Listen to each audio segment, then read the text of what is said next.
S obzirom da su Stalin i Hitler napravili pakt o nenapadanju, koji je bio vojni savez, gdje su maltretirali i napadali, vojno napadali 2 godine.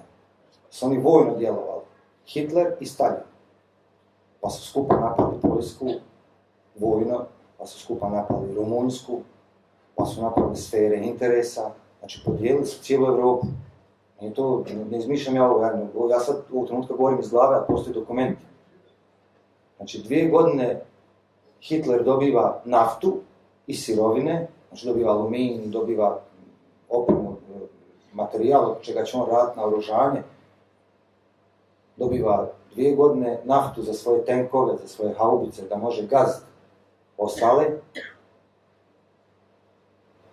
2 godine su Hitler i Stalin u savezu, vojnom savezu.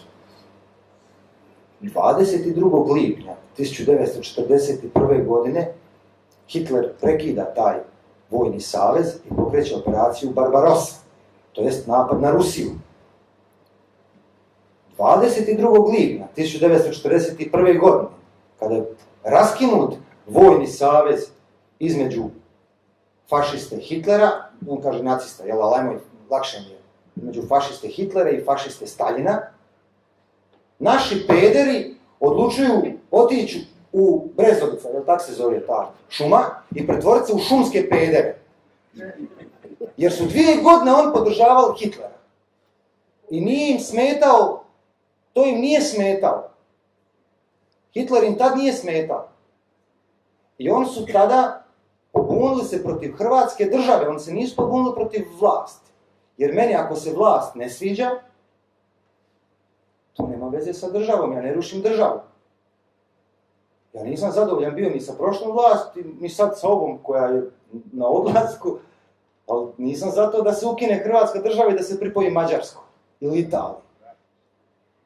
Tebe ako se vlast ne sviđa, onda mijenjaš vlast, ti ne uništavaš državu. Uglavnom ti pederi koji su otišli u šumu 22. lipnja 1941. godine, oni kažu da su oni se onda pretvorili od fašiste, su se pretvorili u antifašistu.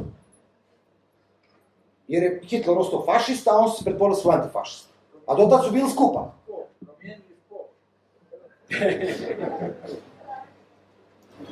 I 22. lipnja 1941. oni podižu oružanu pobunu protiv države Hrvatske. Kažu, bilo je zločina. Kakav zločin je bio 22. lipnja 1941. godine? Niko nije znao za kakav zločin, niko ni sanjao da će domaći izdajnici popiti preko 500.000 Hrvata na Blajburgu. O kakvim zločinima on govori? Kažu, mi smo se tada borili protiv rasnih zakona. I borili ste se za Jugoslaviju. Kraljevina Jugoslavija vam je imala prije rasne zakone.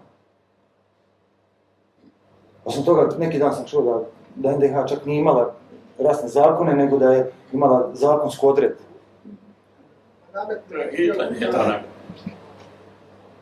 Uglavnom, ja stvarno ne razumijem. Ja 22. lipnja ja ne slavim. Nema šanse da slavim. Što će ja slaviti? To što se on pobunili protiv Hrvatske države. Ja to stvarno ne vidim logiku. Valjda smo jedina država u svijetu koja ima za državni praznik, u stvari, neradni dan pedera i domaćih izdajnika. Jer se slavi dan oružane pobune protiv Hrvatske, jer oni su se borili za Jugoslaviju. Nisu se borili za Hrvatsku. Da se oni borili za Hrvatsku, ne bi niko rekao. Čast, naravno treba napraviti uvijek iznimku, čast onim čestitim i poštenim partizanima koji su se borili za Hrvatsku državu, a protiv fašizma i protiv četnika i protiv